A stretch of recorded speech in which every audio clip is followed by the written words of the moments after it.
시장은 2000선을 목전에 두고 있지만 일단 1950선의 저항도 만만치 않습니다. 어떤 전략으로 대응해야 될지 3인의 전략에서 알아보도록 하겠습니다. 머니투데이 방송의 이학령 전문위원 오늘도 함께 하셨고요. 솔로몬 투자증권의 압구정 금융센터의 박봉기 차장 오늘 함께 하셨습니다. 두 분 안녕하십니까? 네, 안녕하십니까? 안녕하세요. 시장의 중심이 되는 키워드를 하나하나씩 확인해 보도록 하겠습니다. 먼저 5위부터 3위까지 키워드를 화면을 통해서 확인해 보도록 하겠습니다. 오늘의 5위 키워드는 경상수지 19개월째 흑자입니다. 9월 경상수지가 19달째 흑자를 이어갔습니다. 10월 중에도 흑자 기조를 이어갈 것으로 예상됩니다. 4위 키워드는 삼성전자 3분기 확정 실적입니다. 삼성전자의 3분기 영업이익이 잠정치보다도 훨씬 많은 4조 2,500억 원을 기록했습니다. 실적에 대해서 자세히 알아봅니다. 3위 키워드는 금융주 강세입니다. 글로벌 금융주 강세에 힘입어 국내 금융주도 강세를 보이고 있습니다. 금융업종 주가 전망에 대해서 알아보도록 하겠습니다. 삼성전자 실적 얘기 먼저 해보도록 하겠습니다. 사실 잠정치 3조 4천억 얘기했을 때도 시장이 깜짝 놀랐는데 그보다 훨씬 많은 4조 2,500억 원을 기록했고요. 이제 부문별로 볼 때도 상당히 좀 긍정적입니다. 나쁘다 했던 디스플레이 쪽, 적자가 900억 정도밖에 안 됐고, 반도체에서 1조 6천억 원 이익, 또 모바일 쪽에서 또 2조 5천억 원 이상 이익이 나면서 부문별로도 상당히 좀 긍정적인 모습입니다. 이학년 의원께서 글쎄 삼성전자 실적 긍정적으로 봐야죠. 그리고 앞으로 전망도 같이 좀 말씀해 주십시오. 네, 오늘 삼성전자 실적 발표를 보고 느낀 것을 그냥 단순하게 얘기하면 역시 삼성전자다라는 표현이 가장 적절한 것이라고 저는 생각합니다. 특히 이제 삼성전자 부분에서 이제 디스플레이 부분, LG 디스플레이 다 적자 많이 났지 않았습니까? 반도체 부분은 아시다시피 하이닉스도 적자로 돌아섰고요. 수많은 기업들이, 외국 기업들이 적자가 확대되는 가운데서요. 놀라운 실적을 보여주었습니다. 문제는 다른 쪽에도 좀 좋아졌으면 좋은데요. 다른 쪽 회사들의 좀 긍정적인 의견이 나오기에 코멘트를 아직은 찾을 수가 없네요. 그런 관점에서 본다면 오늘 상대적으로 삼성전자만 강하고요. LG 디스플레이나 하이닉스가 상대적으로 약한 의미가 바로 거기에 있다고 보시면 될 것 같습니다. 물론 살아남겠지만은요. 그만큼의 두 회사의 반도체에서의 삼성전자, 하이닉스, 디스플레이사에서의 삼성전자와 LG 디스플레이 차이가 오늘 실적에서 여실히 보여주었다는 측면에서 계속 말씀드리지만 IT의 탑픽은 삼성전자라는 생각을 다시 한번 가질 수밖에 없어 보이고요. 오늘 여러 가지 분야에서 특히 이제 주목할 만한 것이요. 모바일 AP라 그러죠. 모바일 어플리케이션 프로세서 분야에서 전 세계 시장 점유율 내년에도 50% 이상 가겠다고 하는 건데요. 실제로 지금 현재 한 60% 수준으로 알려지고 있습니다. 그만큼 시장에서 삼성전자의 위치가 더욱더 확고해지고 있다는 점에 주목하시면 좋겠네요. 경기가 나쁜 상황에서 이 정도 실적이 나오는 거 한마디로 말씀드려서 삼성전자는 대단하다 이렇게밖에 말씀드릴 수밖에 없을 것 같습니다. 다음으로 금융주 얘기 좀 해보겠습니다. EU 정상회담 종합선물 세트가 나왔는데요. 그러면서 글로벌 금융주도 아주 급등을 했습니다. 유럽 증시에서 BNP 파리바 17% 올랐습니다. 도이체방크도 16% 올랐고요. 미국에서도 뱅크 오브 아메리카 9%대, 아주 이 정도면 급등이라고 할 수 있는데요. 오늘 우리 시장을 봐도 역시 금융주 탄력이 가장 돋보이는 모습을 보이고 있습니다. 박봉기 차장께서는 글쎄요, 금융주 분위기가 이제 많이 좋아진 것 같은데, 금융주 좀 어떻게 접근해야 될까요? 네, 아시다시피 이제 은행주 같은 경우를 보면은 상반기 중에 4대 지주사 중심으로 해서 5조 5천억 이상 실적이 좋았고요. 그 다음에 자기자본 이익률도 15% 이상 유지되는 등 상당히 좋은 사상 최대 실적을 올해 보일 걸로 보이는데, 이제 실적에 비해서 이제 주식이 이제 상당히 못 올랐고 또는 이제 하락 횡보를 했는데 그 이유를 이제 보면은 이제 미국의 신용 등급 하락이라든가 또는 유럽 재정 위기 문제 또 이제 정부의 규제 리스크죠. 가계대출을 억제하고 그리고 이제 울며 겨자 먹기로 수수료를 자진납세 인하하고 있는데 수수료 문제라든가 또 증권사의 경우는 실적 전망이 좀 하향되면서 대형사 중심 대규모 증자로 해서 주식 가치가 희석되는 등 문제가 이제 많이 있었고요. 보험주 같은 경우는 특별한 모멘텀이 이제 없었기 때문에 좀 소외됐었고요. 그래서 앞으로 이제 추이가 문제인데 현재 가격은 이제 가격이 싸다는 거죠. KB금융 같은 경우는 5만 원 아래고요. 하나금융도 이제 4만 원 넘긴 했습니다만 가격이 이제 싼 편이고.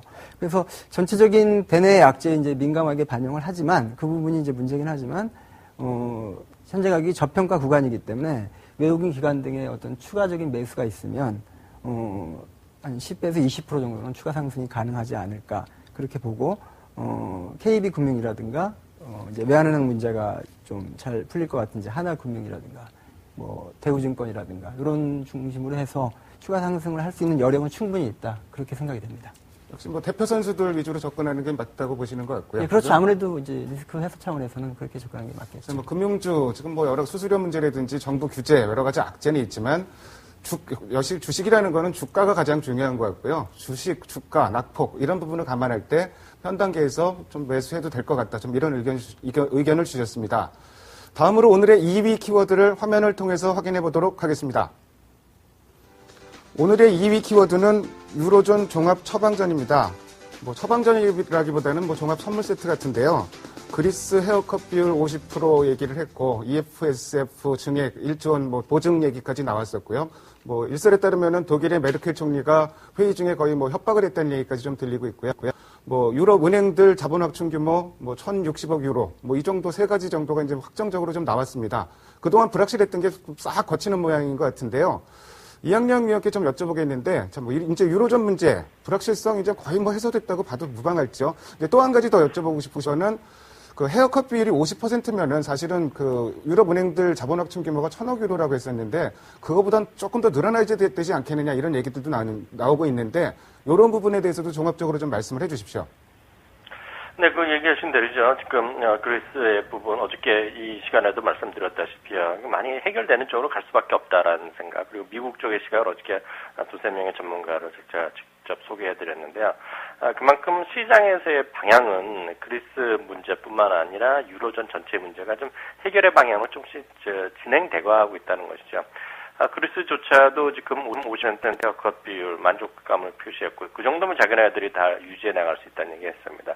말씀하신 대로 이제 유럽 은행의 증자에 대한 필요 자금 이런 것들도 지원해 주겠다고 했는데요. 그 자금이 조금 더 필요할지는 모르겠지만은요. 기본적으로 보면 방향 분명히 맞는다라는 생각을 갖고 있습니다.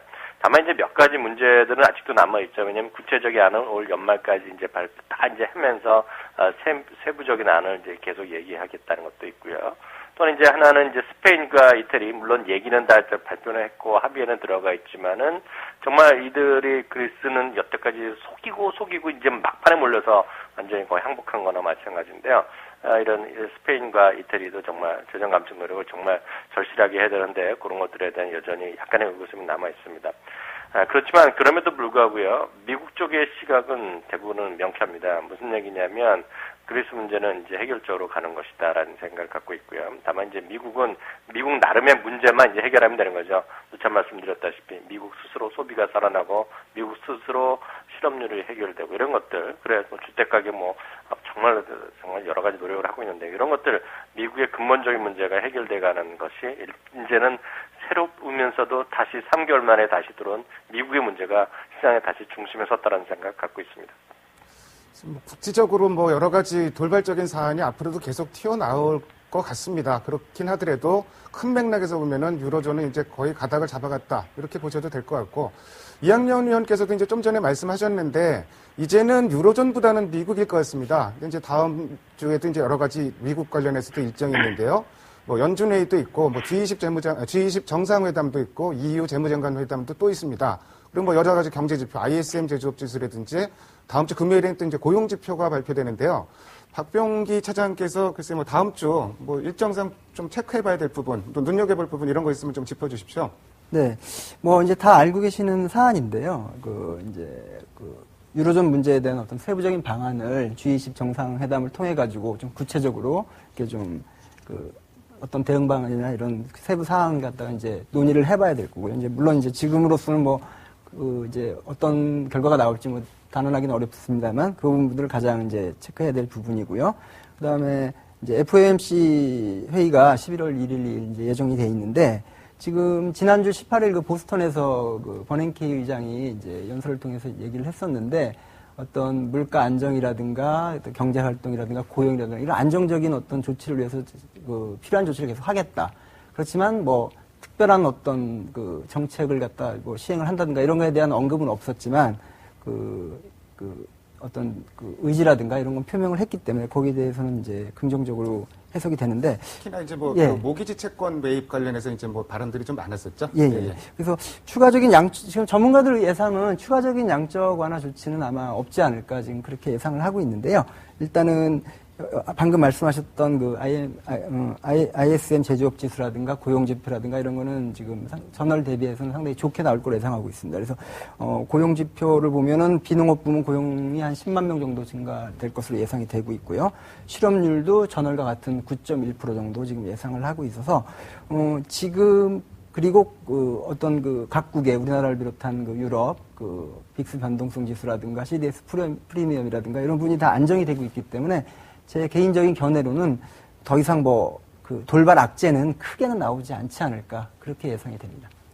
글쎄 뭐 연준회의도 사실은 시장이 이전만큼 그렇게 뭐 절대적으로 기대를 갖고 있는 건 아니고 G20 정상회담도 이미 나올 만한 게 다 나왔기 때문에 그렇게 뭐 실망스러운 결과가 나올 것 같지는 않고요. 뭐 지표상으로도 이제 뭐 차장님 말씀 들어보니까 뭐 큰 부담 없는 건데 다음 주는 그러면은 일정이나 뭐 어떤 그 이벤트상으로 봐서도 큰 부담이 없는 한 주를 봐도 좀 무방할 것 같네요. 예, 뭐 세부적으로는 많이 있습니다만은 전체적인 지금 제 지표들은 안정적으로 나올 것으로 예상이 됩니다. 예, 잘 알겠습니다. 다음으로 오늘의 1위 키워드를 화면을 통해서 확인해 보도록 하겠습니다. 오늘의 1위 키워드는 1950선 저항입니다.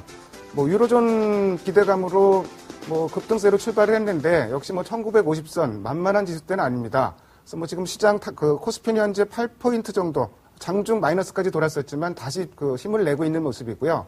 글쎄 그 이학년 의원께서는 뭐 1950선 저항선이다 이런 말씀을 좀 하셨었는데 지금 그 시장 전문가들 보면은 2000은 분명히 그 찍을 것이다. 특히 이제 그 미국 같은 경우 보더라도 주요 지수들이 미국 국가신용 등급 강등 이전 수준을 다 회복했기 때문에 상대 가격상으로 봐도 우리나라 2000까지는 갈 것이다 이런 얘기가 좀 많은데 이학년 의원께서는 여기서 대해서 어떻게 생각하시고 또 뭐 어떤 전략으로 가야 될지 다시 한번 좀 말씀해 주십시오. 네, 일단 미국에서는 지금 이번 달의 지수 물론 그 다음 주 월요일까지라서 좀 남았지만은요. 1987년 이후 최고의 월간 상승률을 기록하고 있죠. 우리 시장은 당연히 뭐 기대를 감을 저 자신 갖고 있습니다. 말씀드렸다시피 1950선이 그 저항선 다음번에 목표치였는데 사실 저 자신 오늘 좀 뚫고 계속 또 갈기를 저도 기대했는데요. 좀 그 금요일이라는 점 그리고 개인들이 워낙 또 많이 팔고 연기금도 좀 파니까 좀 저항의 역할을 분명히 하고 있습니다. 다만 이제 1950선을 이제 돌파했을 경우의 문제고요. 지금 현재 어떻게 해야 대응하냐 되는 것인데요. 제 자신의 의견은 명확합니다. 지금 여전히 주식을 함부로 너무 서둘러서 줄이는 것은 낭패 볼 가능성이 있다라는 생각을 여전히 갖고 있습니다. 그래서 웬만하시면 주식은 그냥 갖고 가시라는 말씀 드리고 싶고요. 1950을 오늘 뭐 지금 30분 남았는데 어떻게 될지 모르겠지만요. 다음 주 초라도 1950선이 좀 안착되면은요. 주식을 더 늘리셔야 된다는 생각 갖고 있습니다. 그럼 이제 다음 목표치가 나오는데요. 만약 그 1950선에서 추가로 사셨다 그러면 다음 목표치는 한 2020 정도 레벨로 봅니다. 누차 말씀드리지만 거래가 크게 된 적이 없고 뭐 갭으로 떨어지는 상태이기 때문에 그 당시에 2020 이하에서요. 크게 간다 그러면 또 의외로 쉽게 갈 수 있어 보이고요. 지지선은 만약 그렇게 산다 그러면 1850선 정도를 좀 지지선으로 보시면서 리스크 관리하시면 되겠습니다. 지금 상태에서 물량을 너무 줄이시면 좀 당혹스러운 결과가 나올 가능성이 있습니다. 왜냐하면 투신이 이제 정말 바빠졌거든요. 오늘 아침부터 아주 적극적으로 매수하고 있고요. 어제도 마찬가지인데요. 투신이 사기 시작하면요. 여러분들 우리 시청자도 꼭 기억하실 것이요. 오늘 투신이 딱 사니까요. 뭐가 시장이 어떻게 바뀌냐면 중소형 테마주 막 줄줄 떨어지거든요. 물량 확 줄입니다. 그러면 지금 중소형주가 갑자기 가격이 확 떨어지면 혹시라도 레버리지를 이용했던 분은요. 반대 매매 걱정이 있고 여러 가지 신용의 증권사를 통한 신용, 2차 금융기관, 제2금융기관을 통한 여러 가지 신용 상태가 있기 때문에요. 물량이 갑자기 떨어질 수 있습니다. 그러면 멀쩡한 대형주도 떨어지기 때문에 같이 밀린다는 시각도 충분히 가능한데요. 지금 시가총액 상위 주식으로 가셔야 됩니다. 기관 투자가 투시면 지수를 쫓아가기 위해서 뭘 살까? 이것만 고민하시면 거기에 답이 있다고 봅니다. 중소형 테마주야 지금 저라면은 비중을 과감히 줄여야 될 시기라고 말씀드리고 싶습니다. 만약에 코스피가 2000포인트를 쉽게 회복을 한다면은 수급상으로는 투신권에 의해서 이루어질 가능성이 상당히 높다고 보여지고요. 역시 뭐 오늘 코스닥이 개장 초부터 마이너스를 기록하고 있는 점, 이런 부분들은 그 시청자 여러분들이 계속 좀 그 주의 깊게 봐야 될 부분이 아닌가 이런 생각이 듭니다. 뭐 업종별로 보면은 오늘 뭐 금융주가 가장 강하지만 뭐 유로존 리스크가 완화되면서 조선주 같은 경우는 이제 유럽 쪽 발주가 줄어들 것이다 이러면서 좀 그 주가 약세를 보였었는데 뭐 낙폭과대주들도 나름대로 순환매도 계속 되고 있는 양상이고요. 박봉기 차장께서는 글쎄요 뭐 이런 상황에서 좀 그 눈여겨볼 업종이나 종목들이 있으면 좀 말씀해 주십시오. 네, 일단 그 두 가지 측면으로 봐야 될 것 같습니다. 좋은 주식이 이제 실적이 좋아지고 개선되면은 많이 상승을 했다가 이제 어떤 체계적인 위험에 의해서 크게 하락을 하면은 낙폭 과대주가 되죠. 우량주가 이제 낙폭 과대한 종목이 되고 아까 이제 언급이 됐지만 또 각종 어떤 테마주들이 있습니다. 또 뭐 바이오도 있을 것이고 뭐 시장 선거 관련주도 있을 것이고 뭐 여러 가지 이제 테마주들은 어떤 좀 투기성에 의해서 좀 오르는 경향이 있지만 그런 두 가지 측면이 있는데 지금은 아까 뭐 언급한 바와 같이 그 테마성 종목들의 변동성이 지금 상당히 커지고 있습니다. 그래서 그 단기 어떤 고점을 형성하고 좀 조정을 크게 받고 있는 종목도 많이 있고요. 그래서 일단 투신권과 그다음에 외국인들이 집중적으로 매수하는 종목 그 대형주 위주로 대응하는 게 역시 맞을 것 같고요. 1900선까지는 아무래도 이제 연기금 중심으로 이제 올렸지만 향후 만약에 이제 지금 저항선인 1950, 60선을 뚫고 2000포인트를 만약에 상회한다면 외국인과 투신에 의해서 주도가 될 가능성이 높기 때문에 업종 대표 우량주 쪽으로 포커스를 맞추는 게 맞을 것 같고요. 지금 뭐 오늘 조선주 업종도 좀 많이 올랐고 뭐 화학 쪽도 OCI 그 태양광 수혜 얘기 나오면서 이제 올랐는데 그래서 이런 업종 대표주 OCI라든가 뭐 철강 쪽에는 또 4분기 실적 개선 예상되는 현대제철이라든가 또 조선주 중에서는 현대중공업, 뭐 미포조선 같은 대표주 이런 종목 중심으로 해가지고 대응을 하고요. 다음 주 이후에는 이제 선조정을 받은 그 이제 IT 관련주라든가 또 뭐 자동차 같은 경우는 크게 조정을 안 받았습니다만은 지금 3분기 현대차 실적이 뭐 상당히 좋고요. 뭐 글로벌 점유율도 뭐 3위까지 넘보고 있는 상황이기 때문에 자동차 관련 완성차 업체 또는 부품 업체 이런 쪽에 다각적으로 좀 관심을 갖는 게 필요하지 않을까 싶습니다. 예, 두 분이 뭐 공통적으로 말씀하시는 부분이 지금부터의 시장은 대형주 시장이다. 그래서 업종 대표주, 뭐 테마성 주식은 좀 과감히 좀 비중을 축소할 필요도 있을 것 같고 핵심은 업종 대표주, 대형주다 이런 말씀을 공통적으로 말씀하셨습니다. 지금까지 5가지의 키워드를 통해서 오늘 시장의 흐름을 살펴봤습니다. 오늘 두 분 말씀 잘 들었습니다. 감사합니다. 네, 감사합니다. 감사합니다.